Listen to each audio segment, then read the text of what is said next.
Assalamualaikum warahmatullahi wabarakatuh. Alhamdulillah, pada kesempatan ini kita bertemu lagi pada channel YouTube Sapa Pemuda Desa. Dan pada kesempatan yang berbahagia ini kita akan menyampaikan pembahasan terkait moderasi beragama dalam berbangsa dan bernegara. Sebelum jauh lebar melakukan kajian atau literasi, alangkah lebih baiknya dulur-dulur semua untuk subscribe channel YouTube kami di Sapa Pemuda Desa, dan jangan lupa untuk share, komen, dengan harapan channel Sapa Pemuda Desa ini agar lebih berkembang dan bisa memberikan kebermanfaatan dan keberkahan bagi kita semua. Nah, pada kesempatan ini sesuai dengan tema kita, yaitu moderasi beragama dalam berbangsa dan bernegara. Secara bahasa, moderasi itu adalah jalan tengah.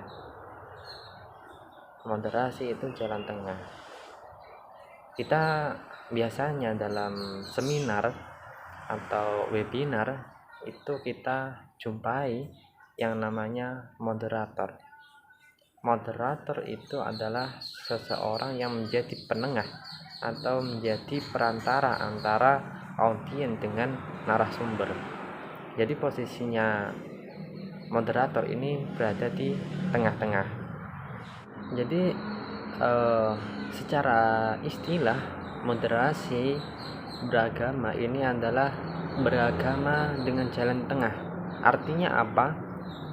Moderasi jalan tengah ini adalah tidak terlalu ekstrim dan juga tidak terlalu liberal, moderat, wasatiyah, atau dalam bahasa agamanya itu wasatiyah. Dan benarkah semisal bersifat atau terlalu ekstrim atau terlalu liberal itu tidak baik? Ya, jawabannya iya, tidak baik. Karena misalnya begini, contohnya ketika kita mempunyai uang banyak, kemudian uang kita itu kita berikan semuanya kepada orang-orang yang meminta pada kita, dan pada akhirnya kita itu tidak mempunyai uang, sehingga kita menjadi kesakitan sendiri, sehingga itu menyiksa diri sendiri. Oleh karena itu dalam hal beragama itu tidak boleh. Jangan sampai melakukan sesuatu itu sampai membuat diri kita itu sengsara.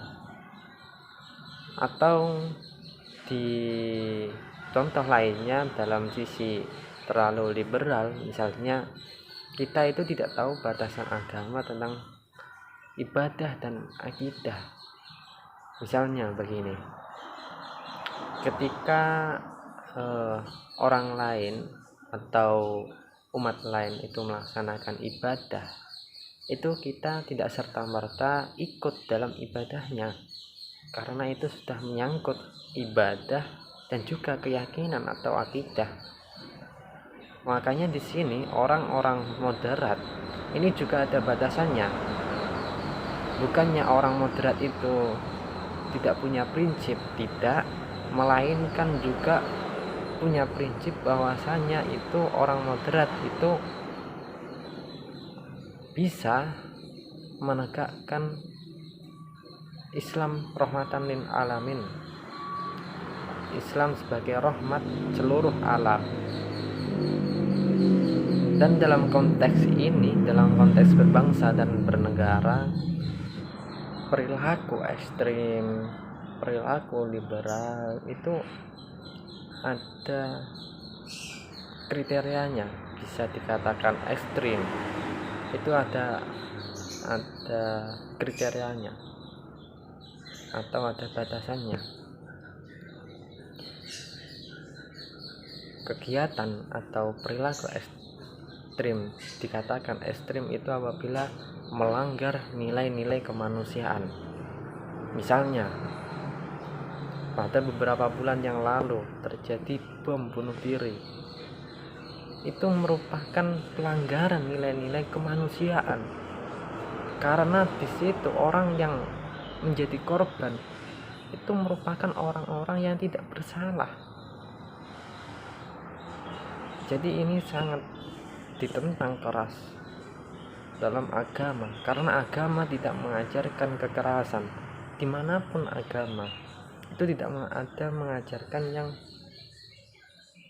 mengarah ke kekerasan. Tidak ada satupun agama di dunia ini, baik agama samawi ataupun ardi, itu tidak ada. Yang kedua adalah melanggar kesepakatan bersama. Dalam hal ini, dalam konteks berbangsa dan bernegara, ini adalah Pancasila. Pancasila ini sudah final, sudah bulat dan tidak dapat dirubah dengan apapun. Pada zaman dahulu, pada tahun 65, kita ingat bahwa Pancasila akan diganti dengan paham komunisme. Karena dengan kekuatan Pancasila ini, sehingga Pancasila sampai sekarang masih tetap kokoh di Indonesia ini. Yang ketiga adalah ketertiban umum.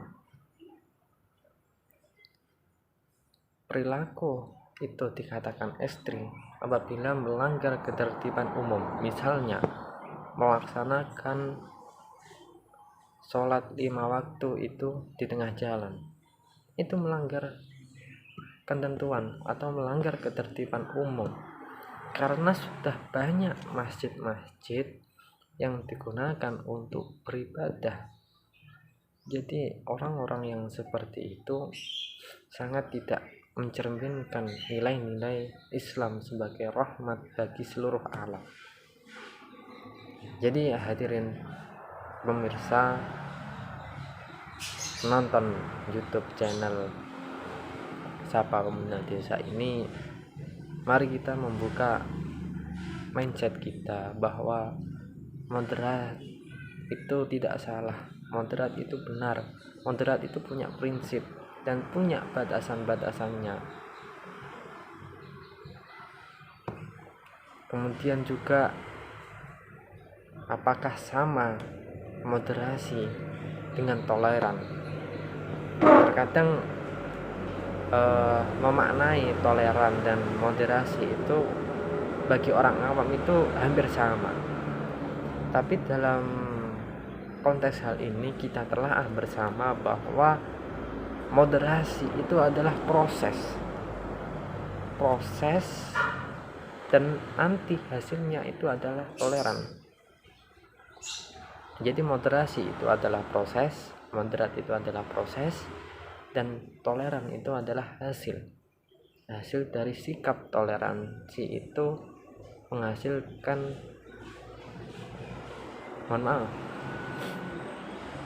jadi sikap moderat itu akan menghasilkan toleransi jika dilaksanakan dengan baik. Dan kewajiban kita sebagai warga negara Indonesia, sudah sepatutnya kita untuk menjaga nilai-nilai luhur Pancasila, nilai-nilai dasar Undang-Undang 1945, dan juga kita untuk mengembalikan lagi Bhinneka Tunggal Ika, berbeda-beda tetapi tetap satu jua. Itu adalah kunci konsensus kita dalam beragama, berbangsa, dan bernegara. Ingat bahwa negara Indonesia itu bukanlah negara agama, melainkan Indonesia itu adalah negara yang beragama. Jadi Indonesia itu bukan negara Islam ataupun bukan negara Kristen ataupun negara Hindu dan lain sebagainya. Tidak. Indonesia adalah negara yang nasionalis, agamis. Itulah kunci keberhasilan kita selama 75 tahun 76 tahun ini merdeka, nasionalisme agamis itu tetap kita junjung bersama sebagai warga negara Indonesia ini. Tidak bisa digantikan dengan paham-paham yang lain. Indonesia itu bukan juga negara sekuler karena memisahkan urusan agama dan urusan negara. Bukan negara ateis karena Indonesia ini mengakui adanya Tuhan pada Pancasila, sila ke-1 ketuhanan yang Maha Esa. Indonesia juga bukan merupakan negara komunis karena Indonesia ini adalah negara yang beragama. Indonesia ini juga bukan merupakan negara liberal karena paham kita menganut paham nasionalisme, paham demokrasi. Demikian pembahasan sedikit tentang moderasi beragama dalam berbangsa dan bernegara. Bila ada tutur kata yang salah atau perlu dikoreksi, silahkan dulur-dulur untuk memberikan komentar di bawah video ini dengan harapan kita bisa saling untuk berbagi ilmu, berbagi pengalaman, dan nantinya ilmu yang tidak dapat itu bisa memberikan kebermanfaatan dan keberkahan kepada kita semua. Akhirul kalam, wallahul muwaffiq ila aqwamit thoriq. Wassalamualaikum warahmatullahi wabarakatuh.